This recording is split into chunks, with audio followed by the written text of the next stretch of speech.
재현은 매일 아침 6시에 일어나 아내 소연을 위해 간단한 아침을 준비했습니다.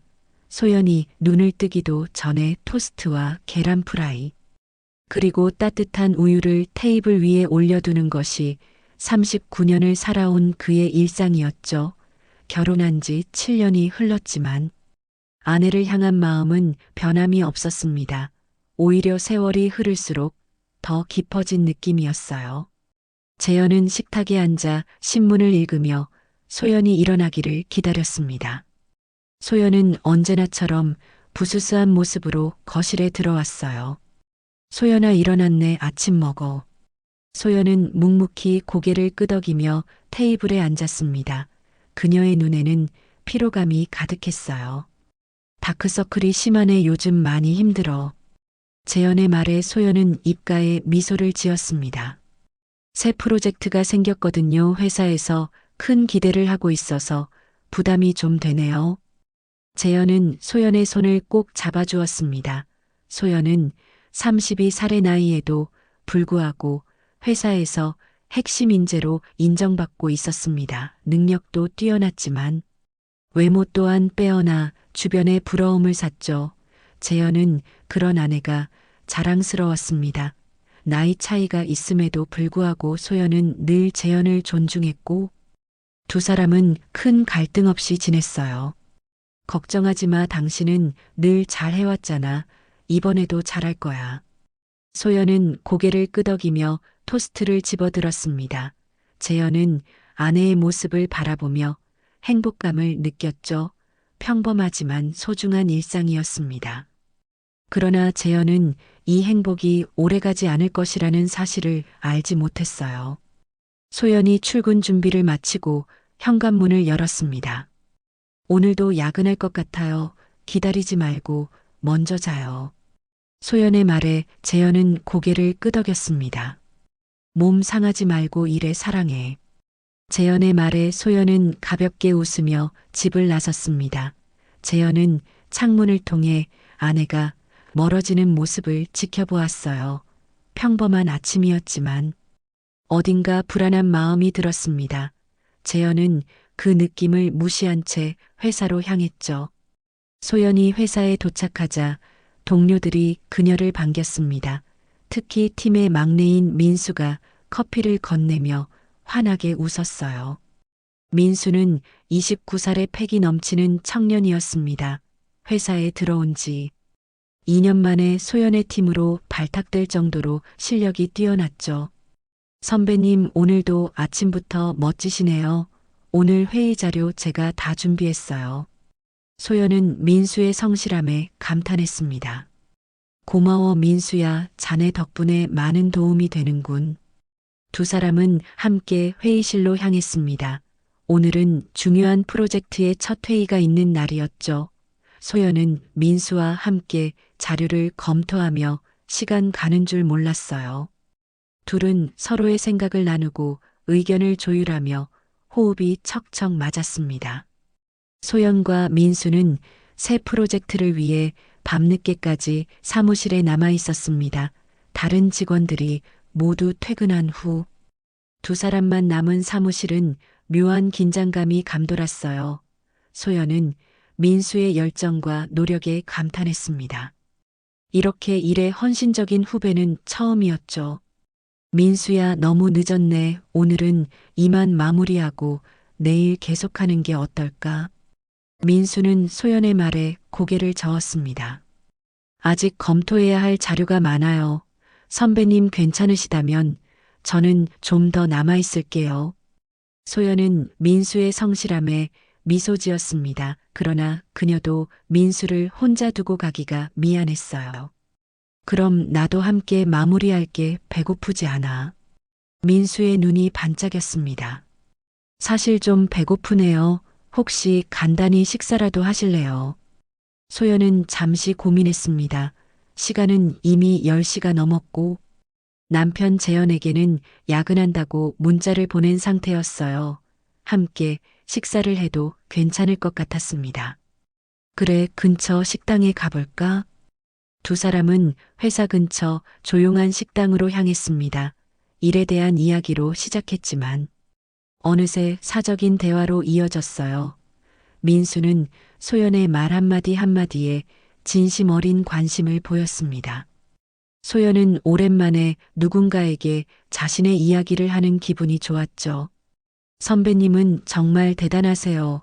일도 잘하시고 가정도 잘 꾸리시고. 민수의 말에 소연은 쓴웃음을 지었습니다.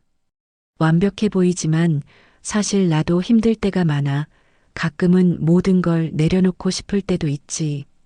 소연의 솔직한 고백에 민수는 진지한 표정으로 그녀를 바라보았습니다. 그런 마음 이해해요. 저도 가끔 그래요. 우리 모두 완벽할 수는 없잖아요. 민수의 공감에 소연은 마음이 놓였습니다. 오랜만에 누군가에게 속마음을 털어놓는 기분이 좋았어요. 대화는 깊어졌고 시간은 빠르게 흘렀습니다. 어느새 자정이 넘었고 두 사람은 술잔을 기울이고 있었죠. 민수는 소연을 바라보며 묘한 감정을 느꼈습니다. 처음에는 단순히 업무적으로 존경하는 선배였지만 시간이 지날수록 한 여자로서 소연을 보게 되었어요. 소연의 웃는 모습, 진지한 표정 그리고 가끔 보이는 약한 모습까지 모든 것이 민수의 마음을 흔들었습니다. 소연 선배님, 오늘 정말 즐거웠어요. 이렇게 편하게 대화할 수 있어서 행복했습니다. 민수의 진심 어린 말에 소연은 얼굴이 붉어졌습니다. 그녀도 민수와의 시간이 즐거웠어요.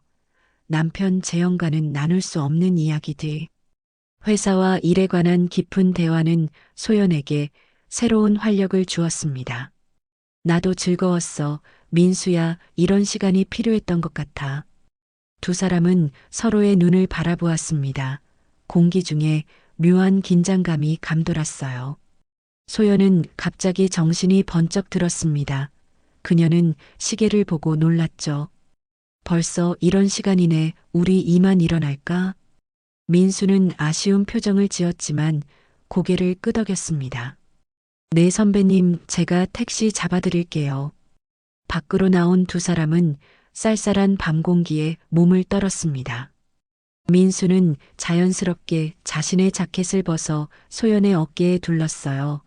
갑작스러운 친밀감에 소연은 당황했지만 거부하지 않았습니다.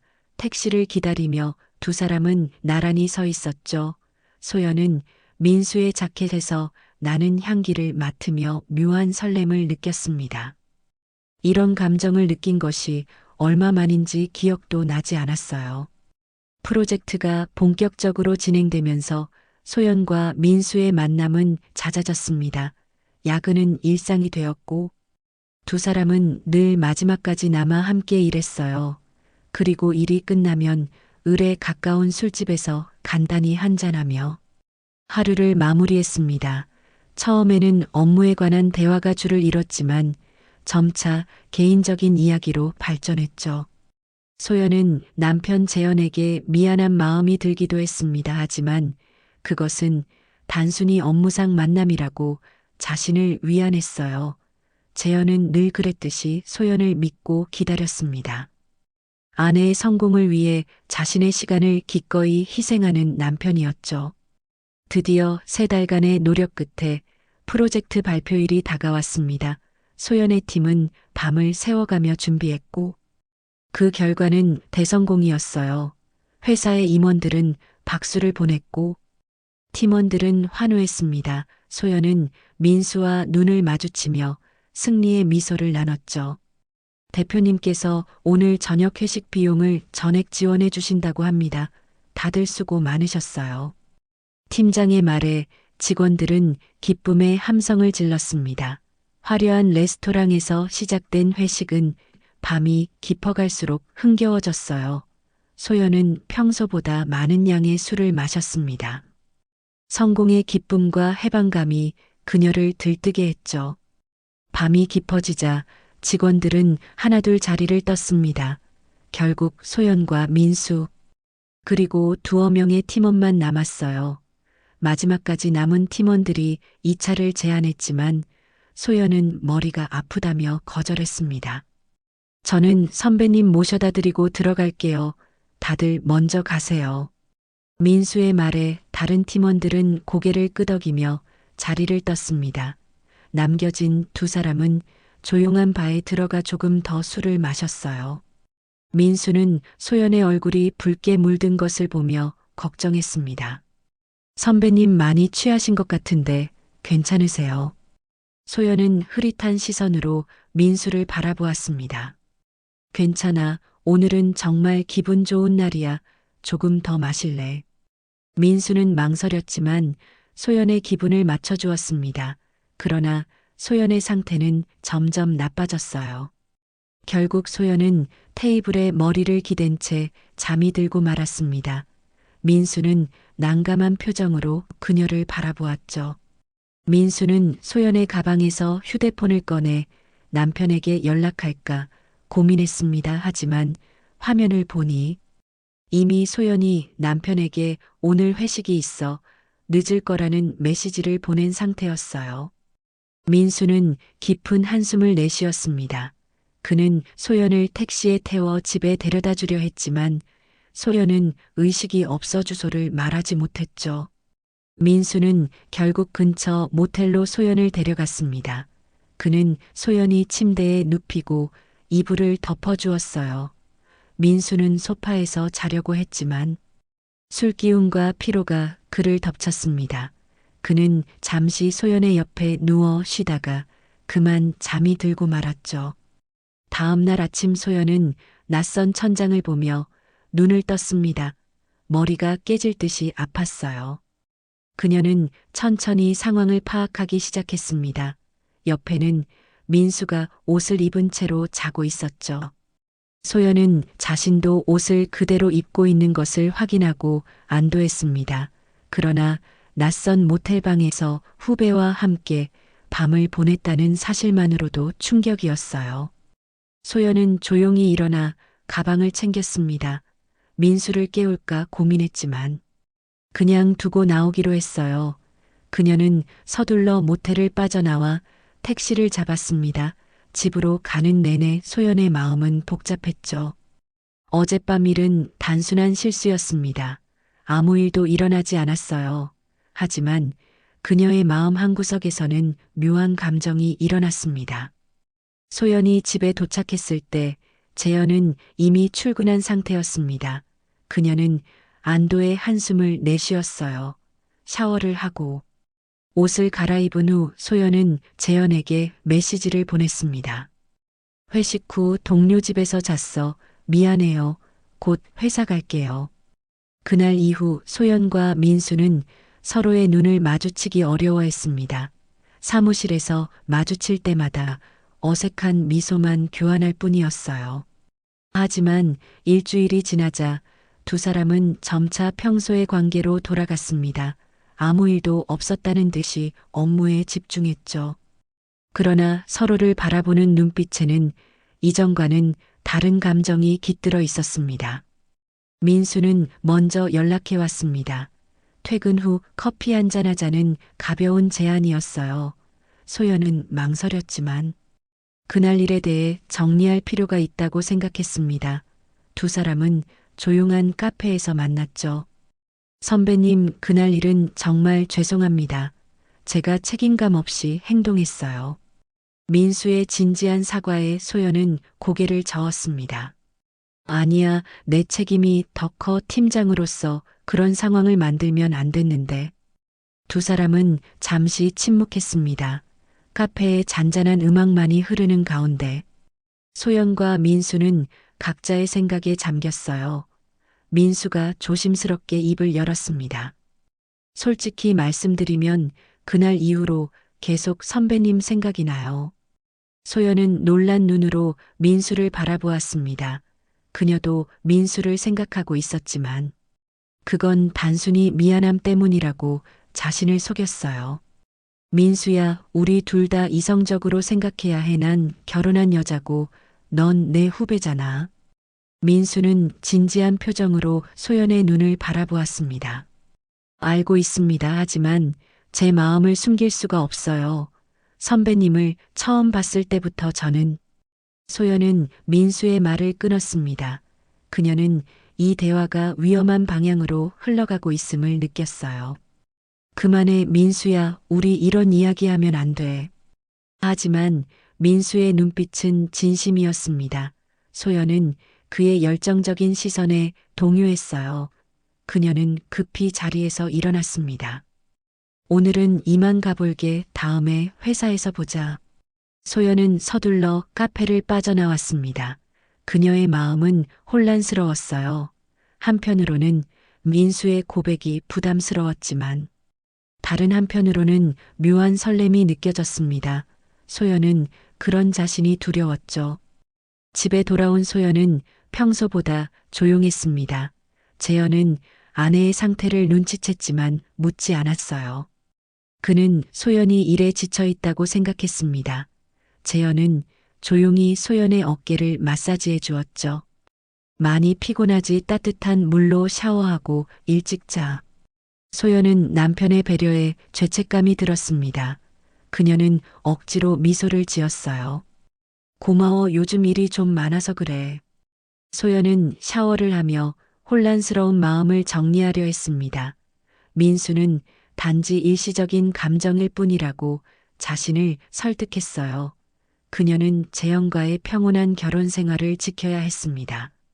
소연은 다시는 민수와 단둘이 만나지 않기로 결심했죠. 하지만 민수의 연락은 끊이지 않았습니다. 매일 업무적인 내용으로 시작해 점차 개인적인 메시지로 바뀌었어요. 소연은 처음에는 단호하게 거절했지만 시간이 지날수록 그의 진심에 마음이 흔들렸습니다.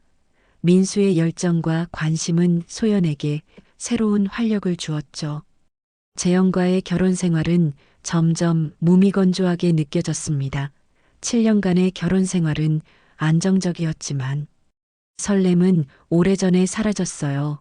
소연은 자신도 모르게 재현과의 대화를 피하기 시작했습니다. 늦게 귀가하거나 휴대폰을 보며 시간을 보냈죠. 결국 소연은 또다시 민수의 만남 제안에 응했습니다. 단순히 대화만 나누자는 약속이었어요. 하지만 술이 오가며 분위기는 점점 달라졌습니다. 소연의 이성적인 판단은 흐려졌고 그녀는 민수의 아파트로 향했죠. 다음 날 아침 소연은 큰 혼란에 빠졌습니다. 그녀는 분명한 선을 넘어버렸어요. 후회와 죄책감이 밀려왔지만 동시에 오랜만에 느낀 열정적인 감정에 흔들렸습니다. 소연은 이것이 단 한 번의 실수로 끝나야 한다고 생각했죠. 소연의 단 한 번의 실수라는 다짐은 오래가지 못했습니다. 그녀와 민수의 관계는 깊어졌고 둘은 회사에서 몰래 시선을 주고받으며 은밀한 만남을 이어갔어요. 소연은 자신의 행동이 잘못된 것임을 알면서도 민수와의 시간에서 느끼는 짜릿함을 포기할 수 없었습니다. 그녀는 점점 더 교묘한 거짓말로 재현을 속였죠. 재현, 오늘도 야근이야. 중요한 회의 준비해야 해서 늦을 것 같아. 소연은 메시지를 보내며 죄책감을 느꼈습니다. 하지만 그녀의 발걸음은 이미 모텔을 향해 움직이고 있었어요. 민수는 소연을 기다리고 있었습니다. 두 사람은 서로에게 빠져들었고 현실의 모든 문제를 잊었죠. 한편 재현은 아내의 변화를 느끼기 시작했습니다. 소연은 점점 집에 늦게 들어왔고 부부의 대화는 줄어들었어요. 처음에는 바쁜 업무 때문이라고 생각했지만 소연의 태도가 미묘하게 달라진 것을 눈치챘습니다. 그녀는 더 이상 재현의 눈을 마주치지 않았고 스킨십도 피했죠. 재현은 어느 날 밤 소연의 휴대폰을 우연히 보게 되었습니다. 화면에 민수라는 이름과 함께 수상한 메시지가 떠 있었어요. 오늘 밤에 만나요. 기다리고 있을게요. 재현의 가슴이 철렁 내려앉았습니다. 그는 소연을 믿고 싶었지만 의심이 그의 마음을 갉아먹기 시작했어요. 재현은 아내에게 직접 물어볼까 고민했지만 증거 없이 의심만 하는 것은 소연을 더 멀어지게 할 뿐이라고 생각했습니다. 그는 조용히 지켜보기로 했죠. 그날 저녁 소연은 또다시 야근을 핑계로 늦게 귀가할 것이라는 메시지를 보냈습니다. 재현은 깊은 한숨을 내쉬었어요. 그는 결심했습니다. 직접 확인해야 했죠. 재현은 소연의 회사 앞으로 향했습니다. 그는 멀리서 회사 출입구를 지켜보았어요. 소연이 건물에서 나왔습니다. 그리고 곧이어 젊은 남자가 그녀의 뒤를 따랐어요. 두 사람은 적당한 거리를 두고 걸었지만 친밀한 분위기를 감출 수 없었습니다. 재현은 그들이 근처 식당으로 들어가는 것을 보았죠. 그는 창가 자리에 앉은 두 사람을 멀리서 지켜보았습니다. 소연과 민수는 즐겁게 대화를 나누었습니다. 그들의 눈빛과 몸짓에서 단순한 동료 관계가 아님을 직감할 수 있었어요. 재현의 가슴이 찢어지는 듯 했습니다. 그는 19년 연애와 7년 결혼 생활 동안 소연을 한 번도 의심한 적이 없었죠. 하지만 눈앞의 현실은 그의 믿음을 무너뜨렸습니다. 식사를 마친 두 사람은 밖으로 나왔습니다. 재현은 그들을 계속 따라갔어요. 소연과 민수는 주변을 살피며 조심스럽게 거리를 걸었습니다. 그들은 결국 한 모텔 앞에 도착했죠. 재현은 눈을 의심했습니다. 그의 아내가 다른 남자와 모텔에 들어가는 모습을 직접 목격한 것입니다. 재현은 한동안 그 자리에 서 있었습니다. 그의 머릿속은 하얗게 변했고 심장은 격렬하게 뛰었어요. 그는 어떻게 해야 할지 혼란스러웠습니다. 당장 들이닥쳐 두 사람을 단죄하고 싶은 마음과 이 모든 것이 착각이길 바라는 마음이 충돌했죠. 결국 재현은 모텔로 향했습니다. 프런트에서 소연과 민수가 들어간 방 번호를 알아내기는 어려웠지만 그는 모텔 복도를 서성이며 귀를 기울였어요. 마침내 한 방에서 익숙한 목소리가 들려왔습니다. 재현은 문 앞에 귀를 대고 들었죠. 곧 명백한 신음소리가 들려왔습니다. 재현의 온몸이 떨렸습니다. 그는 문을 두드리고 싶었지만 자제했어요. 차분하게 생각해야 했습니다. 그는 휴대폰을 꺼내 녹음 버튼을 눌렀죠. 방 안에서 들려오는 소리와 함께 재현은 소연의 목소리를 선명하게 들었습니다. 그리고 낯선 남자의 이름을 부르는 소리도 들었어요. 민수야, 더 세게. 재현은 녹음을 멈추고 천천히 모텔을 빠져나왔습니다. 그의 눈에서는 눈물이 흘렀지만 표정은 차갑게 굳어 있었어요. 그는 더 이상 화를 내거나 슬퍼할 여유가 없었습니다. 이제는 행동해야 할 때였죠. 재현은 집으로 돌아가 소연을 기다리기보다 자신만의 공간이 필요했습니다. 그는 친구의 집으로 향했어요. 친구는 재현의 상태를 보고 놀랐습니다. 술 한 잔을 권하며 무슨 일이 있었는지 물었죠. 재현은 모든 이야기를 털어놓았습니다. 7년 동안의 결혼 생활이 무너지는 순간이었어요. 친구의 집에서 하룻밤을 보낸 재현은 다음 날 아침 조용히 집으로 돌아왔습니다. 소연은 이미 출근한 상태였어요. 재현은 아내가 보낸 메시지를 확인했습니다. 어제 늦게 들어와서 깨우기 싫었어요. 오늘 저녁에 봐요. 재현은 쓴웃음을 지었습니다. 소연의 뻔뻔한 거짓말이 이제는 분노보다 허무함만 안겨주었어요. 그는 차분하게 앞으로의 계획을 세우기 시작했습니다. 감정적으로 대응하기보다 체계적으로 준비해야 했죠. 재현은 휴가를 내고 소연의 행적을 추적하기로 결심했습니다. 그는 노트북을 켜고 변호사 사무실을 검색했어요. 불륜 관련 전문 변호사들의 상담 후기를 꼼꼼히 읽었습니다. 증거 수집의 중요성과 법적 절차에 대해 공부했죠. 그날부터 재현은 소연의 일상을 조용히 감시했습니다.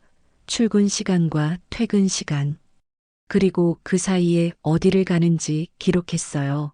휴대폰 통화 내역과 메시지도 확인할 방법을 찾았습니다. 재현은 감정을 배제한 채 마치 탐정처럼 차분하게 증거를 모았죠. 일주일이 지나자 재현은 소연과 민수의 패턴을 파악했습니다. 두 사람은 주로 화요일과 목요일에 만났고 때로는 주말에도 비밀 약속이 있었어요. 재현은 모든 만남을 사진과 동영상으로 기록했습니다. 그는 소연이 민수와 함께 모텔에 들어가고 나오는 장면, 식사하는 모습, 그리고 친밀하게 스킨십하는 순간까지 놓치지 않았죠. 가장 결정적인 증거는 모텔에서의 녹음이었습니다. 재현은 총 3번의 만남에서 명백한 증거를 확보했어요. 그의 가슴은 찢어질 듯 아팠지만 머리는 냉정했습니다. 이제 충분한 증거가 모였죠. 재현은 유명한 이혼 전문 변호사 사무실을 찾았습니다. 그는 모든 증거를 보여주며 상황을 설명했어요. 변호사님, 저는 어떻게 해야 할까요? 변호사는 재현이 수집한 증거를 검토한 후 고개를 끄덕였습니다. 증거가 충분합니다. 유책 배우자로 인한 이혼 소송에서 유리한 위치를 차지할 수 있어요. 재산 분할에서도 절대적으로 유리하고요. 상간자 위자료 청구도 가능합니다. 재현은 잠시 생각에 잠겼습니다. 7년의 결혼 생활이 이렇게 끝난다는 사실이 믿기지 않았어요. 하지만 그는 이미 돌이킬 수 없는 강을 건넜습니다. 소영과의 미래는 더 이상 의미가 없었죠. 소송 준비를 해주세요. 그리고 상간자 위자료도 최대한으로 청구하겠습니다. 변호사는 필요한 서류들을 설명하며 재현에게 조언했습니다. 일단 소송 전까지는 평소와 같이 행동하고 증거를 계속 수집하라고 했어요. 재현은 고개를 끄덕였습니다. 그는 소연에게 아무것도 모르는 척 대해야 했죠. 집으로 돌아온 재현은 평소처럼 저녁을 준비했습니다. 소연이 퇴근하고 돌아왔을 때 그는 미소를 지으며 맞이했어요. 오늘은 일찍 왔네. 많이 힘들었지. 소연은 어색한 미소를 지었습니다. 그녀는 여전히 재현의 눈을 똑바로 보지 못했어요. 네, 오늘은 일이 일찍 끝나서요. 당신이 요리까지 해놨네요. 고마워요. 두 사람은 식탁에 마주 앉았습니다. 겉으로는 평범한 부부의 저녁 식사였지만 공기 중에는 팽팽한 긴장감이 감돌았어요. 재현은 소연의 하루를 물었고 소연은 대충 회사 이야기로 얼버무렸습니다. 재현은 소연이 거짓말하는 모습을 지켜보며 마음속으로 비웃었죠. 소연의 휴대폰이 울렸습니다. 그녀는 화면을 보고 급히 전화를 받지 않았어요. 누구 전화야? 재현의 물음에 소연은 당황한 기색을 감추지 못했습니다. 아, 그냥 회사 동료예요. 지금은 받기 싫어서요. 재현은 그것이 민수의 전화임을 알고 있었습니다. 그는 마치 아무것도 모르는 것처럼 고개를 끄덕였어요. 이런 일상의 거짓말이 한 달 넘게 이어졌습니다. 재현은 매일 밤 소연의 통화 내역을 확인하고 때로는 그녀를 미행했어요. 증거는 점점 더 쌓여갔습니다. 변호사는 이제 소송을 제기할 준비가 됐다고 알려왔죠. 재현은 소연이 또다시 야근을 핑계로 늦게 들어오겠다는 메시지를 받았습니다. 그는 이번이 마지막이라고 생각했어요. 내일 모든 것이 달라질 테니까요. 재현은 차분하게 소송 서류를 검토했습니다. 이제 돌이킬 수 없는 결단을 내릴 시간이었죠. 다음 날 아침은 평소와 다름없이 시작되었습니다. 소연은 서둘러 출근 준비를 하고 재현은 조용히 아침을 차려주었어요. 그러나 오늘은 모든 것이 달라질 날이었습니다. 재현은 소연이 출근하고 난 후 법원으로 향했죠. 그의 변호사가 이미 준비한 이혼 소송과 상간자 위자료 청구 소송이 정식으로 접수되었습니다. 소연이 법원에 출석 요구서를 받게 될 것을 생각하니 가슴이 철렁했습니다. 하지만 재현은 이제 주저할 이유가 없었어요. 그날 오후 재현은 소연의 회사로 향했습니다. 그는 로비에서 소연에게 전화를 걸었죠. 소연아, 잠깐 시간 있어. 로비에 있는데 잠시 내려와 줄래? 소연은 당황한 목소리로 대답했습니다. 재현 여긴 어쩐 일이야? 무슨 일 있어? 재현은 차분하게 대답했습니다. 내려와봐. 중요한 얘기가 있어. 소연이 로비에 내려왔을 때 그녀의 표정은 불안해 보였습니다. 재현은 그녀에게 봉투를 건넸어요. 이게 뭐야? 소연의 질문에 재현은 담담하게 대답했습니다. 열어봐. 소연은 떨리는 손으로 봉투를 열었습니다.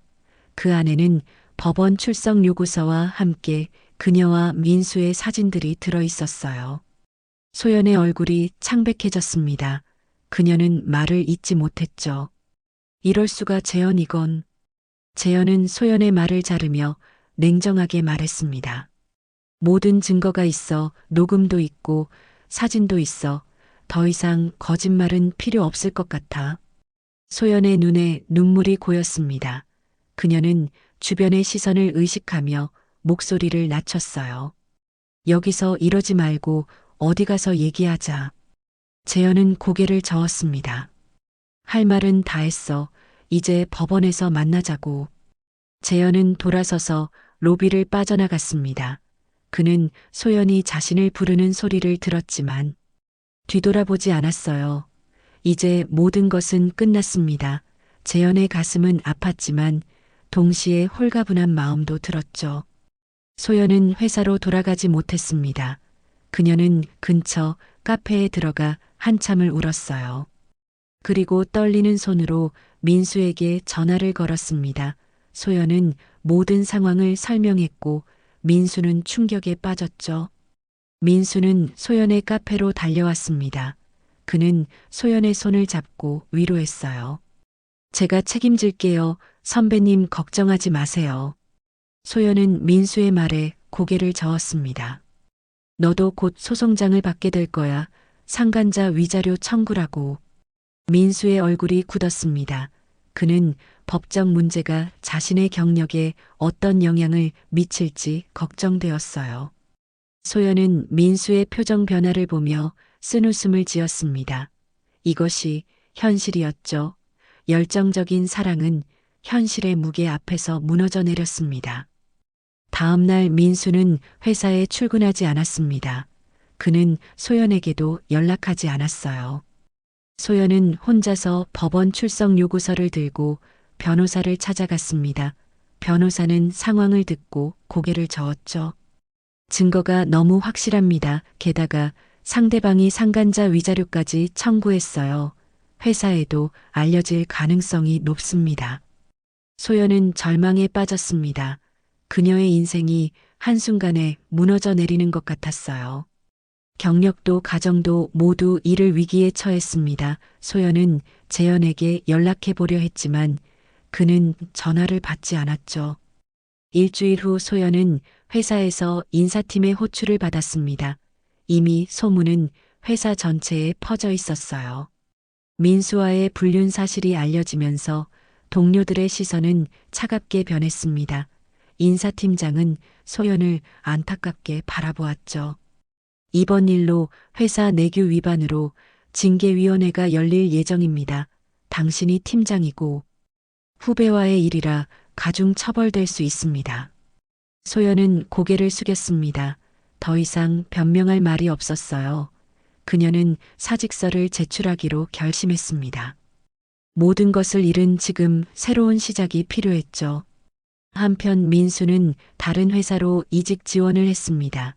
그는 소연에게 미안하다는 메시지만 남기고 연락을 끊었어요. 민수에게 소연은 이제 부담스러운 존재가 되었습니다. 불륜으로 시작된 관계는 현실의 벽 앞에서 순식간에 무너져 내렸죠.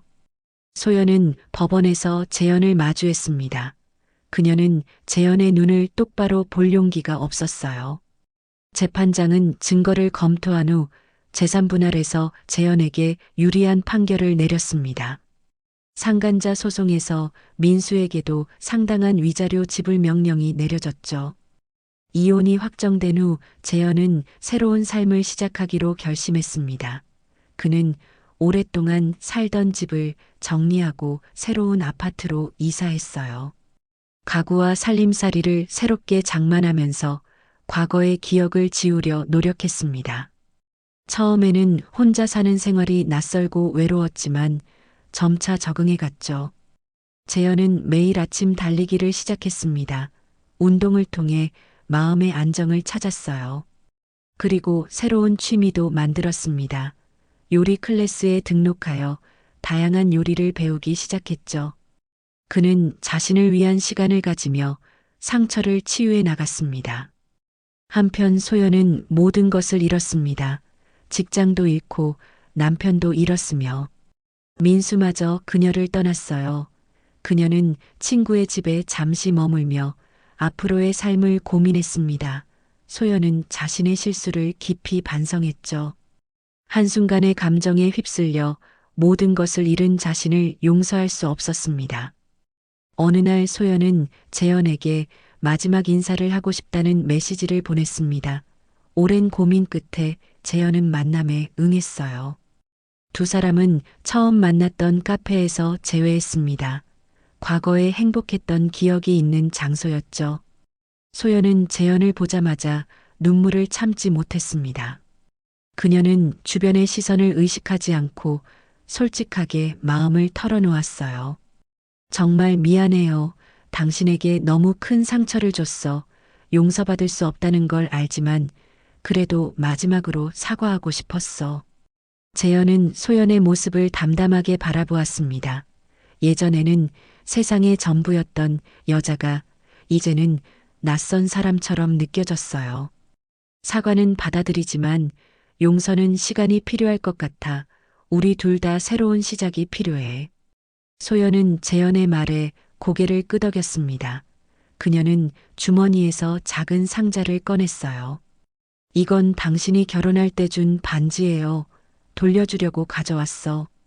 재현은 잠시 상자를 바라보다가 고개를 저었습니다. 가지고 있어. 그건 이제 과거의 추억일 뿐이야. 소연은 재현의 너그러움에 더욱 죄책감을 느꼈습니다. 그녀는 마지막으로 용기를 내어 물었어요. 우리 정말 다시 시작할 수 없을까요? 재현은 슬픈 미소를 지었습니다. 그는 천천히 고개를 저었어요. 신뢰가 깨진 관계는 다시 회복하기 어려워. 가정을 지키려 했던 건 나였지만 부셔버린 건 당신이었어. 소연은 재현의 말에 눈물을 흘렸습니다.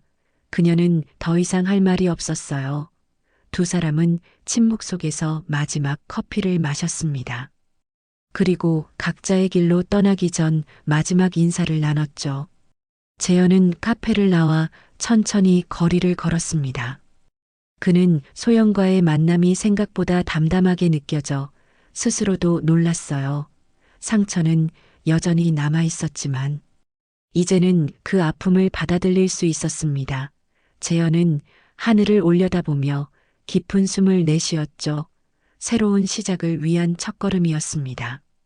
민수는 새로운 직장을 구했지만 상간자 소송으로 인한 위자료 지불로 경제적 어려움을 겪었습니다. 그는 소연과의 관계가 얼마나 무책임했는지 깨달았어요. 한때 열정적으로 사랑했다고 생각했지만 그것은 단지 일시적인 감정에 불과했다는 것을 인정했습니다. 민수는 자신의 실수로부터 교훈을 얻고 새로운 시작을 다짐했죠. 소연은 지방으로 내려가 조용히 새 생활을 시작했습니다. 그녀는 작은 회사에 취직하여 평범한 직장인으로 살아가기로 했어요. 화려했던 과거는 이제 먼 기억이 되었습니다. 소연은 매일 밤 일기를 쓰며 자신을 돌아보는 시간을 가졌죠. 그녀는 실수를 통해 비로소 진정한 삶의 가치를 깨달았습니다. 재현은 1년 후 요리 클래스에서 만난 여성과 천천히 관계를 쌓아갔습니다. 그는 과거의 경험을 통해 신중함을 배웠어요. 섣부른 감정보다는 서로에 대한 신뢰와 존중을 바탕으로 관계를 발전시켰습니다. 재현은 이제 진정한 사랑의 의미를 알게 되었죠.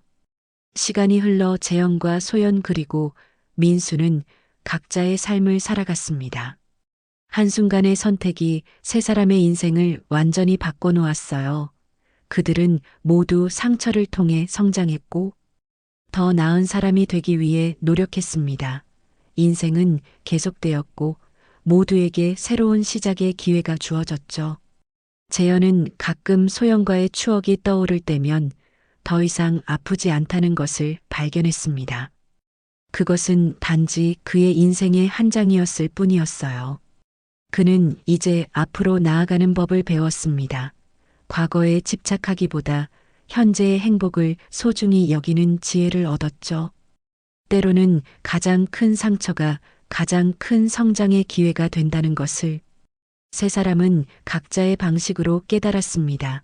그들의 이야기는 끝났지만 인생은 계속되었고 새로운 챕터가 시작되었어요. 아픔을 통해 더 강해진 그들은 각자의 길을 걸어갔습니다.